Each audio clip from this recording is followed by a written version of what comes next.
Let me paint you a picture. A funeral. My son's funeral, to be exact. The kind of day where you already feel like you're hanging off the edge of the world. Every nerve raw, every breath heavy. And then, out of nowhere, the president of the HOA drives her pearl white SUV right onto my boy's grave, like it's just another patch of asphalt. Tire on the edge of the plot, hazard lights blinking their own kind of shame. Her excuse? Wrap it up. This gathering isn't permitted. No apology, no sign of respect. Just the rules, her rules. They say karma has a way of coming around, and boy, it circled back with a vengeance. 10 years in prison, the judge said. But that's the end of the story. Let's go back to where it all started. That morning, the sky couldn't decide whether to rain or clear up. Just hung there dull and heavy. I'm Hank, a cabinet maker. I can fix just about anything, except this. Amy, my wife, squeezed my hand so tight I thought I'd lose circulation, and our priest, Father Michael, was speaking so softly it was like the world itself was trying not to interrupt. Then, an engine's growl, loud, arrogant, the kind that doesn't belong anywhere near a cemetery. People turned, confusion rippling through the mourners. The Pearl SUV rolled up, slow, unstoppable.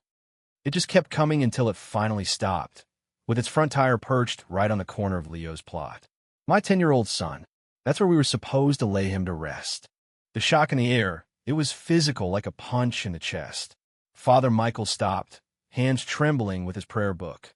Out stepped Karen Truman, always in beige, hair lacquered into place, lips pursed in permanent judgment. She didn't look at me, or Amy, or the tiny coffin. She looked at the crowd like she was about to hand out parking tickets. She made a beeline for the priest, pointed a manicured finger, and announced, "We need to wrap this up. This gathering is unpermitted and violates community aesthetic guidelines." Father Michael blinked, lost for words. "Ma'am, this is a burial." Karen barely listened. "Bylaws are clear. No large assemblies without board approval. These flowers are excessive. It's a visual disruption." The rage inside was a white-hot bolt up my spine. I was stuck, but Amy? She had her phone out, already recording. Karen pulled out a laminated badge, cheap eagle seal, dangling from a lanyard. "I'm the president of the Whitehurst County Homeowners Association. This is a compliance check. You have 5 minutes to disperse." She shushed the priest. Actually shushed him, finger to her lips, while he tried to pray over my son's grave. The whole crowd shifted, disbelief curdling into anger. My brother-in-law started forward, ready to make it physical, but I stopped him. "Not here." Karen, oblivious, turned back to her SUV, clicked her fob, hazards flashing. She stood there, tire on a child's grave, hazard lights pulsing like she was in a parade. That's when the peace left me. All that remained was a need for justice. Amy had already called the police, voice clear and calm. The officers showed up, polite but firm. Karen was in her element, badge out, bylaws highlighted in pink. She told them, "This gathering is unpermitted. I've asked them to disperse." Officer Miller looked over her paperwork, but Officer Sanchez, he saw what was really happening. "Ma'am, your authority ends at the subdivision, and you can't park on a grave." Karen scoffed. "You don't understand the covenant. My authority applies here." But Amy stepped in, played the video of Karen's SUV crunching the grave and her voice telling the priest to wrap it up. The officer's tone changed. "Ma'am, you're trespassing and disrupting a funeral. Move your car." She refused, arms crossed. That's when I finally spoke up, pointed at the vault to brace her tire. Miller crouched down, inspected it, and when he stood, there was nothing polite in his face anymore. "That's desecration. Felony." Karen's smugness broke, just a flicker. "That's ridiculous." Probably was already cracked. Miller was already reaching for the cuffs. "You were told this was a burial. You refused to leave. And you damaged the plot." Click, click. Those cuffs were the loudest sound in the world.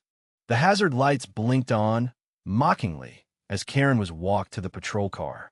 Her own evidence flashing away. Watching her go was the first full breath I'd taken that day. The tow truck came, hauled her SUV off. Cemetery staff checked the vault, confirmed the damage, jagged, deep. They promised to fix everything. We finished the service, but the peace we needed was gone. Back home, the next battle began. The first notice showed up just 2 days later. A violation for yard melancholy. Supposedly, our landscaping looked sad, which was out of compliance with the community standard of cheerful presentation. Fine, $50. 7 days to perk up the mood of the yard.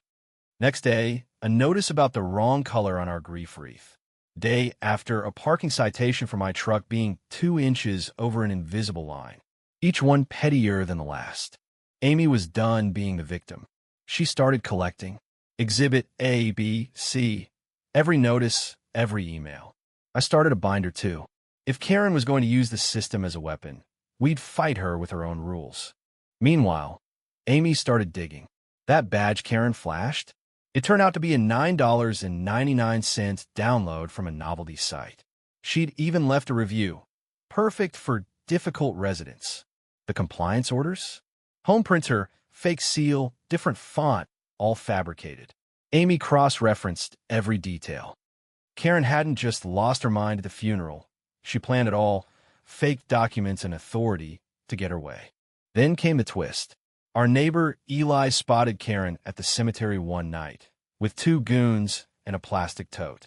Amy launched her drone, her pride and joy. The camera caught it all. Karen and her henchmen tagging headstones, not just ours, with massive orange violation stickers. Marking territory. Humiliating the dead to send a message to the living. Amy recorded every face, every plate. Our lawyer told us, don't post, go straight to the DA. But we knew Karen would be back. Called in a favor from Marcus, the VFW biker. 30 motorcycles lined up at midnight, silent, arms crossed, a wall between Karen and the graves.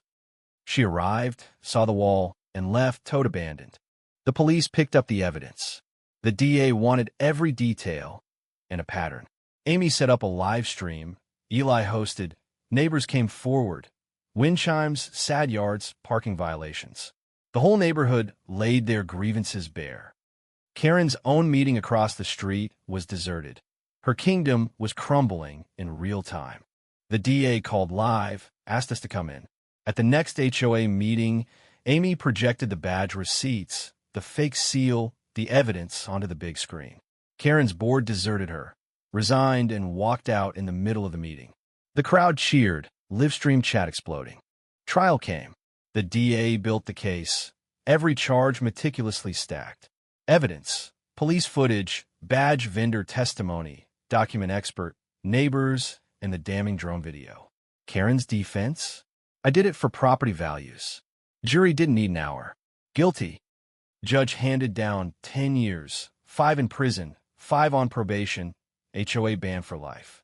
Civil suit followed. With the HOA's insurance, we built the Leo Freedom Memorial Garden for children. Flowers, wind chimes, a place for families. On the first anniversary, Amy and I knelt by Leo's grave, red and white roses in hand. Peace at last, earned not given. Love is not a code violation. If there's a lesson, it's this. Bullies lose when people stand together.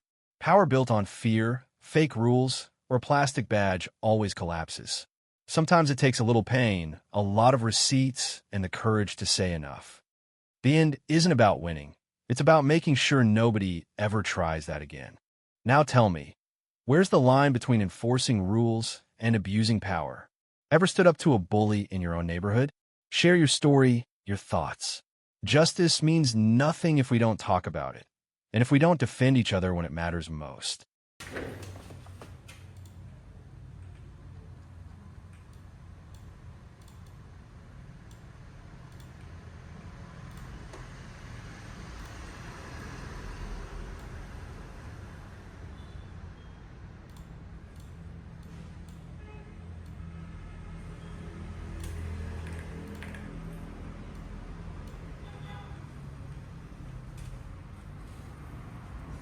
Cảm ơn tất cả các bạn đã xem video.